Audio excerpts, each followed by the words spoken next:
Welcome to the channel. तो चलिए देखते हैं आज का जीएफजी का पीओटीडी क्या है। Integral points inside triangle. यार पिछले 2-3 दिनों से सारा ही हमारे जीएफजी का पीओटीडी क्या मैथमेटिकल प्रॉब्लम्स पे फोकस कर रहा है, क्योंकि कई सारी ऐसी कंपनीज़ हैं जिसमें हमारा क्या होता है कि मैथमेटिकल कॉन्सेप्ट्स पूछे जाते हैं। तो चलिए देखते हैं क्वेश्चन क्या कह रहा है। क्वेश्चन कह रहा है given 3 non collinear points whose coordinates are P Q and R. ठीक है, हमें क्या दें गिवन है, P Q and R coordinates given है। लेट्स से ये हमारे जो कोऑर्डिनेट्स है जिनसे हमारा ट्राइंगल मिलकर बन रहा है। ठीक है, ये हमारा क्या है, ट्राइंगल है। तो इसकी जो वर्टिसेस हैं एक तरीके से ये क्या है, हमारी कोऑर्डिनेट्स हैं पी क्यू एंड आर। अब इसमें क्या होगा, x1 y1 x2 y2 x3 y3 हमारे क्या हो जाएंगे, इसके कोऑर्डिनेट्स हो जाएंगे। तो क्वेश्चन ये कह रहा है कि return the number of integral या latest points strictly inside the triangle form by this points. हमें वो इंटीग्रल पॉइंट निकालने हैं जो ट्राइंगल के अंदर हैं। ठीक है, जिन पॉइंट्स पे हमारा ट्राइंगल इंटीग्रल हो सकता है उन पॉइंट्स को हमें क्या करना है, रिटर्न करना है कि ऐसे कितने पॉइंट्स हैं जिन पॉइंट्स पे हमारा ट्राइंगल इंटीग्रल है, वो भी इनसाइड द ट्राइंगल। ठीक है, तो चलो यार बिना टाइम वेस्ट करे डायरेक्ट इधर पहुँचते हैं और वही ट्राइंगल बना लेते हैं जो वहाँ पर बना हुआ था। ये हमारा क्या एक्स एक्सिस वाई एक्सिस हो गई, 1 2 3 4 5 1 2 3 4 5 1 2 3 4 5 और ये तो अपना क्या हो जाता है, ओरिजिन। ठीक है, अब क्या है हमारा 5,5 पर यहाँ पर ये हमारा क्या है, हमारा ट्राइंगल बना हुआ है। ये हमारे एक लेट से ये हमारा क्या है, ये हमारे ट्राइंगल के पॉइंट्स हैं। अब हमें क्या करना है, जो पॉइंट्स हमारे ट्राइंगल के अंदर हैं, जो इंटीग्रल पार्ट हो सकते हैं इसका, वो कितने पॉइंट्स हैं वो हमें निकालना है। देखो अगर मैं 1,1 को लूँ तो ये क्या इन ट्राइंगल के अंदर आ रहा है, हाँ ये पॉइंट मेरा ट्राइंगल के अंदर आ रहा है। अगर मैं 2,1 को लूँ तो क्या ये ट्राइंगल के अंदर आ रहा है, हाँ। 3,1 को लूँ तो ये ट्राइंगल के अंदर आ रहा है, हाँ। 4,1 को लूँ तो ये ट्राइंगल पे आ रहा है, नहीं, ये क्या आ रहा है, बाउंड्री पे आ रहा है, तो इसको काउंट नहीं करूँगा। अब ये 0,2 हमारा, सॉरी ये तो बाउंड्री पे है, तो हम क्या देंगे 2,1 क्या ये मेरा बाउंड्री पे आ रहा है, नहीं, अंदर है, हाँ। क्या 2,2 मेरा बाउंड्री पे आ रहा है, नहीं, अंदर है, हाँ। लेकिन क्या ये अगर मैं इसको लूँ तो ये बाउंड्री पे आ जाएगा, हाँ। तो इसी तरीके से अब नेक्स्ट पॉइंट क्या हो जाएगा, 3,1, ठीक है, 1 2 3 4 5 6। तो अब क्या हो जाएगा, 4,1 भी मेरा क्या आ जाएगा, बाउंड्री पे आ जाएगा। तो यही हमारा क्या है, यहाँ पर गिवन है कि 1 2 3 4 5 6। ठीक है, अदरवाइज़ क्या हो जाएंगे बाकी पॉइंट्स, अगर हम यहाँ पर इसको देखें तो 4,1 भी बाउंड्री पे आ रहा है और ये भी बाउंड्री पे आ जाएगा, ये भी बाउंड्री पे आ जाएगा। तो इनसाइड द ट्राइंगल कितने पॉइंट्स हैं, 1 2 3 4 5 6। इनसाइड द ट्राइंगल 6 पॉइंट्स हैं। अब इनको कैलकुलेट कैसे करेंगे, ठीक है, अब मेन है यहाँ पर इनको कैलकुलेट कैसे करेंगे। तो इसमें एक आता है यार, देखो एक थ्योरम जिसका नाम है पिक्स थ्योरम। ठीक है, वो मैंने भी अभी अभी देखी है क्या होती है, तो घबराने की ज़रूरत नहीं है। अगर नहीं पता कि 11th-12th में हमने भी नहीं पढ़ा, किसी ने पढ़ी होती है किसी ने नहीं पढ़ी होती, कोई बात नहीं, ऐसी कोई दिक्कत वाली बात नहीं। तो एक क्या होती है पिक्स थ्योरम, जो क्या कहती है, उसका एक फार्मूला होता है कि a = I + b/2 - 1। अब ये a क्या होता है, a होता है हमारा एरिया ऑफ ट्राइंगल। ठीक है, a होता है हमारा एरिया ऑफ ट्राइंगल। ठीक है, I क्या होता है, I होता है हमारा integral points inside the polygon. एक तरीके से क्या, ये क्या एरिया ऑफ पॉलीगन होता है। ठीक है, एरिया किसी भी पॉलीगन के लिए ट्रू है ये।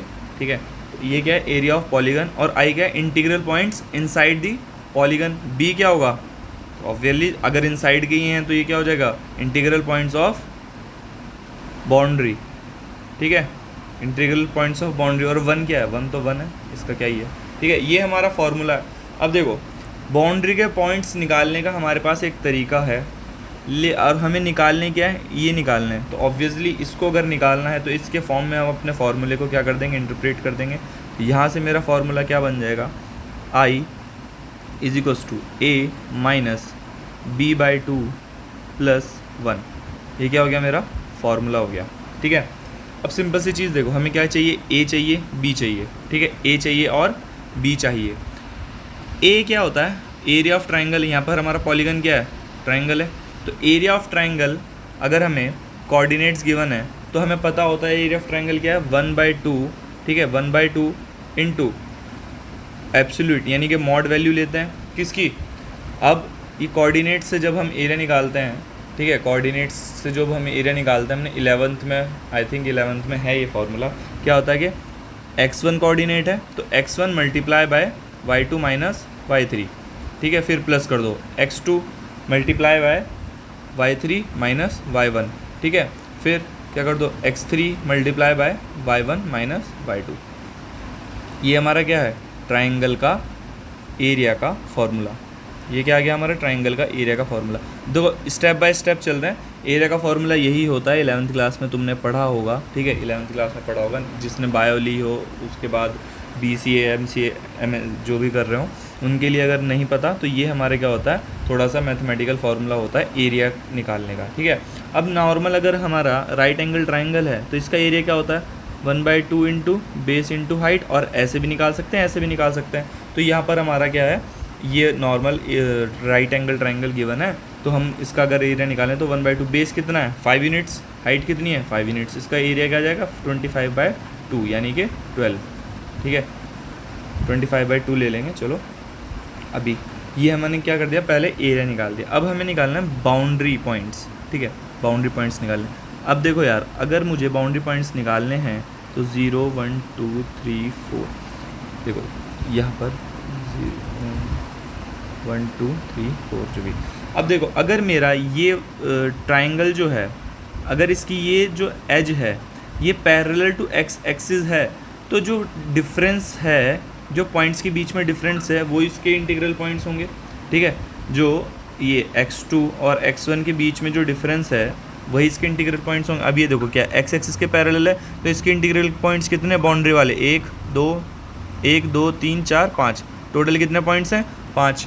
और अगर मैं y एक्सिस के पैरेलल है तो जो y कोऑर्डिनेट्स के बीच में डिस्टेंस होगा वही मेरे इंटीग्रल पॉइंट्स होंगे। यहाँ पर देखो, यहाँ पर कितने हैं टोटल, अगर मैं देखूँ 1 2 3 4 5, 5 इसके हैं 5 इसके हैं। लेकिन अगर मेरा ऐसा नहीं होता, ठीक है, सपोज़ मेरा ट्राइंगल इस तरीके का बनता है, ये मेरा क्या है एक्स एक्सिस वाई एक्सिस, और ये मेरा क्या है ट्राइंगल है, ठीक है, ये मेरा क्या है ट्राइंगल है। तो इसके हमें बाउंड्री पॉइंट्स कैसे निकालने हैं, जो इंटीग्रल बाउंड्री पॉइंट्स हों, ठीक है।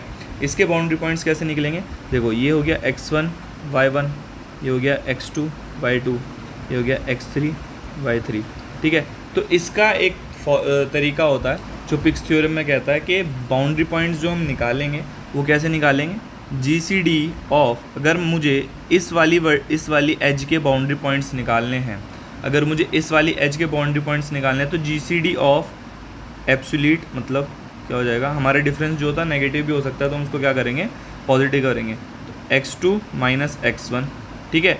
x कोऑर्डिनेट का डिफरेंस और y कोऑर्डिनेट का डिफरेंस का जो GCD आएगा, ठीक है, x कोऑर्डिनेट का डिफरेंस और y कोऑर्डिनेट के, इसको वाइट कर देते हैं यार, दिखेगा नहीं, GCD of x2 minus x1 comma y2 minus y1, ठीक है, y2 माइनस, तो x कोऑर्डिनेट का डिफरेंस और y कोऑर्डिनेट का डिफरेंस का जो GCD आएगा वो हमारे क्या होंगे, बाउंड्री पॉइंट्स होंगे। तो इसी तरह इन दोनों का डिफरेंस का GCD ले लो। GCD क्या होता है, हाईएस्ट कॉमन फैक्टर या ग्रेटेस्ट कॉमन डिवाइज़र। GCD मतलब ग्रेटेस्ट कॉमन डिवाइज़र या HCF, उसको ये भी कहते हैं, ठीक है। तो यहाँ पर अभी तक समझो हमने क्या किया, देखो हमें निकालने थे integral points inside the triangle. तो पिक्स थ्योरम कहती है कि एक फार्मूला है किसी भी पॉलीगन के लिए, जो area is equals to i + b/2 - 1, मतलब integral points inside the polygon, और b मतलब boundary points, integral points of the boundary, ठीक है। तो हमें क्या पता है कि हमें यहाँ पर ट्राइंगल के लिए करना है, तो एरिया हमें क्या होता है ट्राइंगल का, हमें पता है ये होता है, ठीक है। ये क्या है, first area of the triangle ये होता है। दूसरा b निकालना है, क्योंकि i हमें निकालना है तो i के लिए हमें a चाहिए और b चाहिए। b क्या कह रहा है कि अगर x एक्सिस के पैरेलल है तो difference between x coordinate, y axis के पैरेलल है तो डिफरेंस बिटवीन y कोऑर्डिनेट।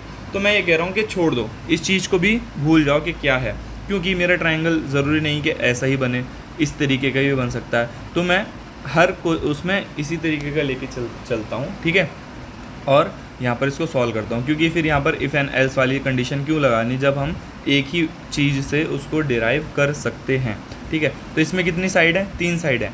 तो b कैसे निकलेगा, GCD of difference between the coordinates. अब मैं यहाँ पर इसको प्रॉपर निकाल कर आपको बताता हूँ कैसे, ठीक है। हमारा क्या आंसर आना चाहिए, क्या आएगा, ठीक है, GCD के हिसाब से ही लेंगे। ठीक है, अब हमारा क्या है, एरिया में मैंने निकाल लिया था, क्या आया था 25/2। ठीक है, एरिया क्या आ गया था 25/2। अब बाउंड्री पॉइंट्स, अगर ये मैं मान लेता हूँ ये B1 है, ये B2 है और ये B3 है, ये B1 हो गया, B2 हो गया, B3। अब इसके कोऑर्डिनेट्स क्या हैं 0,0 और इसके कोऑर्डिनेट्स क्या हैं 5,0 मतलब ये, और इसके कोऑर्डिनेट्स क्या हैं 0,5। अगर मुझे ये B1 के अगर मुझे इंटीग्रल पॉइंट्स निकालने हैं तो नॉर्मल है कि भाई 5 आना है। अब मैं GCD के हिसाब से निकालता हूँ, GCD ऑफ किसका, एक्स एक्सिस के पॉइंट्स का डिफरेंस कितना है 0 - 0 0, और वाई एक्सिस के पॉइंट्स का डिफरेंस कितना है, 5 और 0 का डिफरेंस कितना है 5। तो GCD ऑफ 0 और 5 क्या होता है मेरा 5 होगा। ठीक है, तो B1 क्या आ गया मेरा 0,5 का GCD 5 आ गया। अब B2 क्या है, GCD ऑफ B2 मैं इसको मानता हूँ, अगर B2 मेरा ये है तो x क्या है 0 और इधर क्या है 5, तो इन दोनों का डिफरेंस कितना हो गया 5, और 5 और 0 का डिफरेंस कितना हो गया 5। तो GCD ऑफ 5 और 5 मतलब हाईएस्ट कॉमन फैक्टर 5 और 5 का क्या आ जाएगा 5 ही आएगा। ठीक है, उसी तरीके से B3 में क्या आ जाएगा GCD ऑफ ये 5,0, इसका GCD क्या आ जाएगा 5। तो टोटल बाउंड्री पॉइंट्स कितने हो गए 5 + 5 + 5 यानी कि 15। ठीक है, अब मैं इसको नॉर्मल क्या करूँगा फार्मूले में पुट करता हूँ। ठीक है, फार्मूले में पुट करता हूँ I = A - B/2 + 1।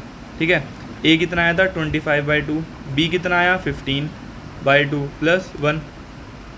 ठीक है, तो ये आ जाएगा 2, 25 - 15 कितना हो गया 10 + 1, तो 10/2 कितना होता है 5, 5 + 1 क्या हो गया 6। ठीक है, 5 + 1 क्या हो गया 6, और यहाँ पर अगर हम देखें तो इसका आंसर हमारा कितना है, आउटपुट हमारा क्या है 6। ठीक है, आउटपुट हमारा क्या है 6। अब देखो यार, हम यहाँ पर इनपुट के हिसाब से थोड़ा सा उस क्वेश्चन को समझ लेते हैं। पहले अपना कोड यहाँ पर डाल, देखो यहाँ पर ये जैसे P, Q और R, जो P ऑफ 0 है वो x1 होगा। ठीक है, और y1 क्या होगा, y1 क्या होगा P ऑफ 1। ठीक है, तो x2 क्या होगा Q ऑफ 0, और y2 क्या होगा Q ऑफ 1, और x3 क्या होगा R ऑफ 0, और y3 क्या हो जाएगा R ऑफ 1। ठीक है, ये हमारे क्या हो जाएंगे coordinates x1 y1 x2 y2 x3 y3। तो अब एरिया क्या होता है 1/2 इंटू एब्सोल्यूट वाला जो हमने बताया था वो सेम फार्मूला यहाँ पर लगाना। ठीक है, अब यहाँ पर मैंने क्या करा, पहले उसको कैलकुलेट कर लिया एब्सोल्यूट वाले को, बाद में उसको डिवाइडेड बाय 2 कर दिया। ये फार्मूला था ना 1/2, फिर क्या होगा x1 y1 minus y2 minus y3, इस तरीके से जो फार्मूला था वो यहाँ पर हमने लिखा। तो ये क्या हो गया x1, Q1 मेरा क्या है, Q1 मेरा y2 माइनस y3, फिर क्या हो गया x2। ठीक है, ये मेरा क्या है x2 है। तो ये हमारा पूरा क्या है फार्मूला है इस फॉर्म में। ठीक है, ये मेरा क्या हो गया फार्मूला हो गया। इसको अच्छे से देख लो ताकि कोई कन्फ्यूज़न ना हो कि यहाँ पर हमने इसको कैसे लिया है। ठीक है, तो ये बाद में क्या करते हैं डिवाइडेड बाई 2। तो ये क्या हो गया मेरा एरिया आ गया। अब मैं B1 यानी कि एज 1 के बाउंड्री पॉइंट्स निकाल रहा हूँ। तो यहाँ पर C++ में मेरा डायरेक्ट GCD फंक्शन होता है _ GCD, और उसमें क्या किस तरीके से होता है GCD m, n। यहाँ पर 2 नंबर डाल दो। तो 2 नंबर क्या है, difference between x coordinate and difference between y coordinates. तो B1 का निकल गया, B2 का निकल गया, B3 का निकल गया। तो टोटल बाउंड्री पॉइंट्स क्या हो गया B1 + B2 + B3। अब इंटरनल पॉइंट्स क्या होंगे, area minus boundary point by 2 + 1, और रिटर्न कर दो इंटरनल पॉइंट्स। ठीक है, अब इसको करते हैं सबमिट। आई होप आपको ये प्रॉब्लम समझ आया हो। I was able to make you understand the solution. If in case तुम्हें समझ आया तो please make sure to subscribe the channel, like the video. चलो यार, कंसिस्टेंट रहने की कोशिश करेंगे। इसी के साथ वाइंड अप करते हैं गाइस। Thank you.